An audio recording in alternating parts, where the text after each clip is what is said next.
Hello, hello. Welcome to Inklings with Irena, the weekly energy show connecting you to your intuitive guidance system. So I want to talk about now what? An interesting question came in after one of my latest lives, talking all about knowing your intuition, your gut instinct versus your ego. Like, is this really intuitive guidance? Or is this just some random thought popping into my head? Am I really being drawn to take action in a particular area that's going to help benefit me? So that's what I want to talk about today. When that ability starts to come through where you know your intuitive guidance is talking to you, that it's not just your head running around in circles or random bits of worry popping up. If we haven't met yet, my name is Irena Miller and I'm an intuitive energy guide, and I have been guiding visionary women for over 2 decades in developing their intuitive gifts so they know how to utilize them on a daily basis to feel abundant, to manifest their dreams, to bring those projects into real 3D life, and be able to share them with the world. This is my joy. So thank you so much for being here with me today, and let me know where you're watching from. I love to know where everybody's tuning in from the world. So talking about once you start to develop that feeling and understanding of, you know what, this isn't just some random thought or experience that's happening. This is intuition. This is my gut instinct. Something's up. Well, in the beginning, when we start to connect with our intuition, it really does seem like a random coincidence. And we wonder, okay, this is great. It's nice to get an intuitive hit every now and then, a feeling I should call my mom, urge to go to the grocery store now. But how does that really benefit me in the long run if it's just some random thing that happens? That's where I want to come in and tell and offer you and invite you to know about that there are ways, formulas, practices that you can do to create repeated, consistent results. So let me paint a picture a little bit to make this a little more easily understandable, because the world of energy and intuition is a bit etheric and intangible.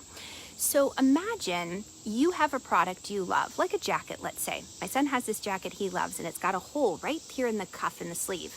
Now, luckily, the company who makes the jacket is fabulous with customer service. They stand behind their products, and if something happens like that, because the sewing just kind of missed the mark, he can contact them and they will repair it. So imagine, like my son, you contact customer service and you say, all right, I've got this product and it's defective. And I really love it, I want to keep it, but what do I do next? When you contact customer service, they're busy, they say, leave a message. Fantastic, you left the message. Now you're waiting. Now what? You know the message has gone through, but now what? How are they going to get that answer back to you? This is that part that I want to talk about today, the way the information comes through. Are they going to send an email? Are they going to send a voicemail and call your cell phone? Are they going to send a snail mail message with a package? Go ahead and just mail it back to us. We'll repair it. Because if you don't know the way the information is going to come through, you're not going to be alert and aware to receive it. So when we talk about intuition being random, like some random stroke of inspiration, many times it's because we don't know how the information is going to come through. Some days we might just be tuned in to a particular wave or frequency or ability, and the information hits us. We know. And other days we miss it. We put out a prayer or request like, Dear St. Anthony, please help me find my missing phone, which happened to my husband yesterday. And how will that information come through? How will St. Anthony give you the guidance? Well, when you know what I'm getting ready to share with you, these next 4 things, it's going to make a world of difference, because now you're going to know where to look. So in the customer service kind of example, my son knows they're going to email him back. So keep an eye open for email. If it was a voicemail, how many people check their voicemail these days? So that would be an opportunity to look out and say, okay, I better keep my eye open on who's calling. But we know how the information's coming through. And we don't have to feel like, oh, they don't love me. They didn't answer, stinky customer service. Why didn't Santa, but they do. The angels and guides, they always answer your request, 100%. It's just sometimes we don't know the way the information is coming through. I love talking about this. I'm getting excited and talking fast. So let me know if I'm talking too fast. Let's talk about these 4 main ways that you can receive information. There are many more than it, but the 4 basic clairs, which is just French for clear, is a fabulous place to start. Some of you might have heard of clairvoyance, clear seeing. Now, clairvoyance, I feel, has gotten a bit of a bad rap because many people, when they think of clairvoyance, they feel like I got to see with my eyeballs. I have to see colors and auras, and I see dead people. Okay, there are people out there who have that gift, and you can develop it too if you wish. But more often than not, even the people with that gift, the way they use clairvoyance is in their mind, in their head. It starts with imagination. We have to suspend disbelief a little bit. So for example, let's say you're talking with someone and a movie scene pops into your head. That would be clairvoyance. Imagine you are talking with someone and you get just this, there's a different example I wanted. It popped out of my mind because what I really want to say is imagine dreaming. Do you dream? And if you dream, do you dream in Technicolor? That's a way that clairvoyance comes through. Clairvoyance isn't always seeing with your eyes. Like when I read a person's energy field, in my imagination, like in my head, it starts with imagination. I start to say, okay, what colors are around them? And I start to see in my head, not with my eyeballs necessarily, I can if I want to, the beautiful yellow around their auric field. The next clear way of getting information is clairaudience, clear hearing. And clairaudience also can sometimes get an interesting rap because you might think, well, if I'm going to receive guidance, is it going to be the voice of God booming out of the clouds? All right, yeah, maybe. But more often than not, it's popping up in your head like lyrics to a song. You know, have you ever woken up with a song in your head? I get that a lot. I get a lot of lyrics popping into my head. And I know, okay, wait a second. Is this guidance? Did I ask for something earlier today? That's why it's good to write down your questions too, because sometimes we forget we asked for help or we forget what we asked for exactly, and the questions are important. So pay attention to the lyrics that pop into your head. That's clairaudience. High-pitched noises. That's another way clairaudience comes in.